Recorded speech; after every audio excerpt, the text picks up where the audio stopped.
Dans un roman, les dialogues sont des échanges de paroles entre les personnages.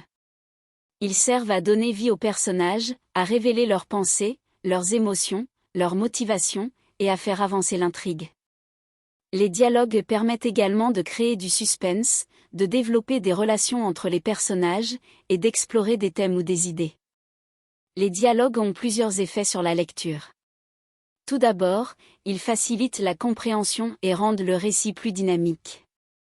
Ils peuvent également rendre les personnages plus réalistes et permettre au lecteur de s'identifier à eux.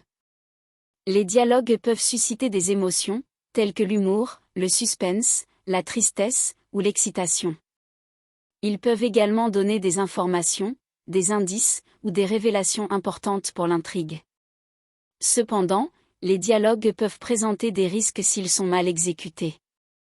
Des dialogues trop longs ou trop explicatifs peuvent être ennuyeux et ralentir le rythme du récit. Des dialogues artificiels ou peu naturels peuvent rendre les personnages peu crédibles. Des dialogues confus ou mal organisés peuvent rendre la lecture difficile à suivre.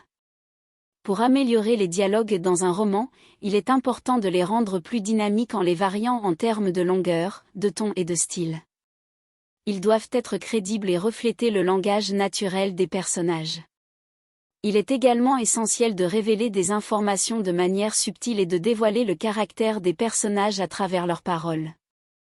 Enfin, il faut éviter les longues descriptions ou explications pendant les dialogues, et privilégier les actions et les réactions des personnages pour rendre les échanges plus vivants et captivants. Voici quelques conseils pour créer de bons dialogues dans un roman.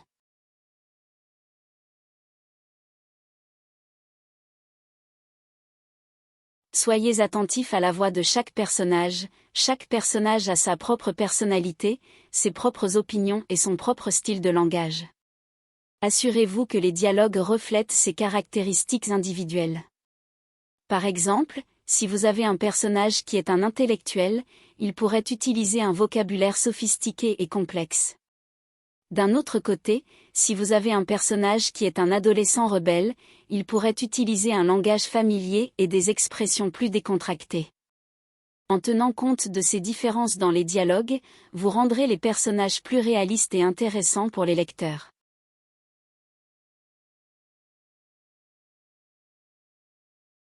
Utilisez des mots et des expressions réalistes, les dialogues doivent sonner authentiques et naturels.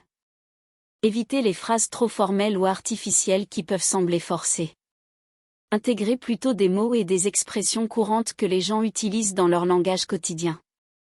Ce conseil signifie que lorsque vous écrivez des dialogues, il est préférable d'utiliser des mots et des expressions réalistes, de manière à ce qu'ils sonnent authentiques et naturels.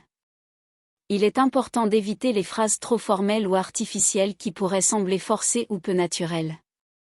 Au lieu de cela, essayez d'intégrer des mots et des expressions courantes que les gens utilisent dans leur langage quotidien. Par exemple, au lieu de dire « Je m'étonne de vous voir ici », vous pourriez plutôt écrire « Je suis surpris de te voir ici ». Cela donne une touche plus naturelle et informelle à la conversation.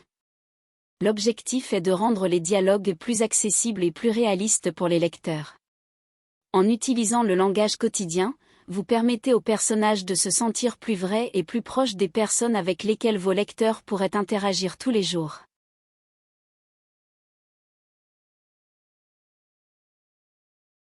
Les verbes de dialogue sont les phrases qui indiquent qui parle. Essayez de varier les verbes au lieu de toujours utiliser « dit » ou « répondit ». Vous pouvez utiliser des mots tels que « demanda »,« s'exclama »,« murmura », etc. Cela ajoutera de la diversité, rendra les dialogues plus intéressants et permettra de mieux représenter les différentes tonalités et émotions des personnages lorsqu'ils parlent.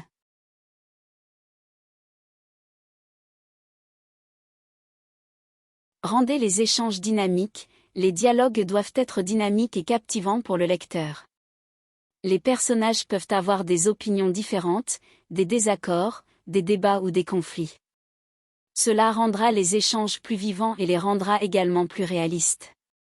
Ce conseil signifie qu'il est important de rendre les conversations entre les personnages dynamiques et intéressantes pour le lecteur.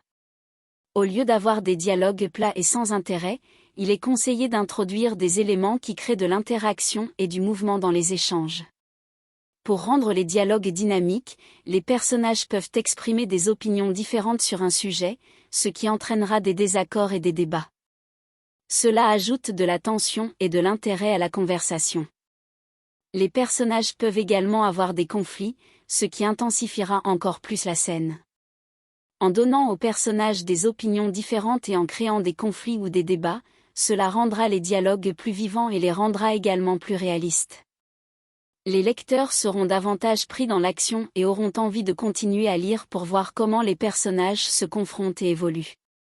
L'objectif est de captiver le lecteur avec des dialogues intéressants et dynamiques, qui font avancer l'histoire et développent les personnages.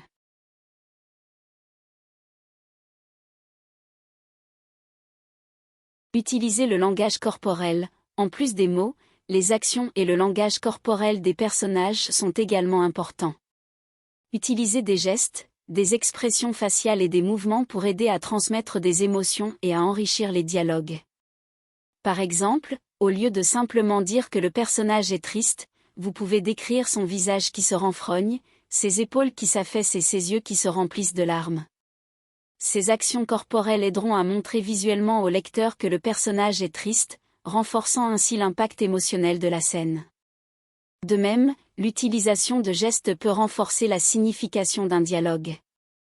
Par exemple, si un personnage dit « je t'aime » tout en levant les bras pour faire un câlin, cela renforce l'affection et l'émotion véhiculée par ces paroles.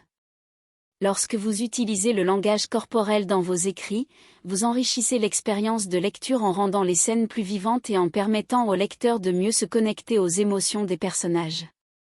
Cela aide également à éviter la monotonie et la platitude dans les dialogues, en leur ajoutant des dimensions supplémentaires.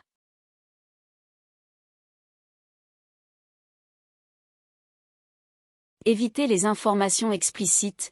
Les dialogues peuvent servir à transmettre des informations importantes, mais essayez de les intégrer de manière subtile et naturelle. Évitez les longs monologues explicatifs ou les dialogues qui semblent être uniquement destinés à fournir des informations au lecteur. Ce conseil indique qu'il est préférable d'éviter de donner des informations de manière explicite et directe dans les dialogues. Au lieu de cela, les informations importantes devraient être intégrées de manière subtile et naturelle dans les conversations entre les personnages. Par exemple, au lieu d'avoir un personnage qui explique longuement les antécédents d'un autre personnage, vous pourriez faire en sorte que ces informations soient révélées progressivement tout au long du récit, par le biais de discussions ou d'échanges de questions-réponses entraînés par les interactions entre les personnages. De cette manière, les informations sont transmises de manière plus organique et intéressante pour les lecteurs. L'idée est d'éviter d'avoir des dialogues qui semblent trop artificiels, simplement destinés à fournir des informations au lecteur, sans qu'il y ait une réelle interaction ou motivation entre les personnages. En résumé, essayez plutôt de rendre les informations importantes dans les dialogues plus nuancés, en les intégrant de manière subtile et naturelle grâce aux interactions entre les personnages.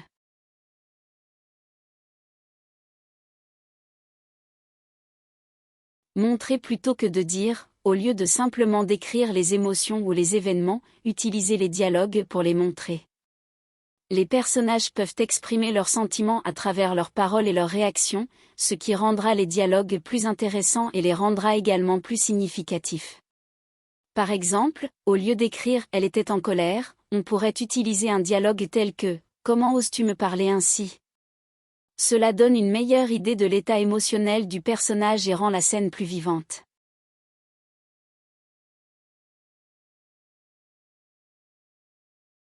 Laissez des silences et des pauses.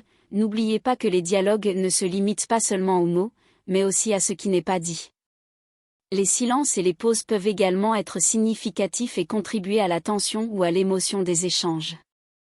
Par exemple, imaginez une scène où deux personnages ont une discussion tendue.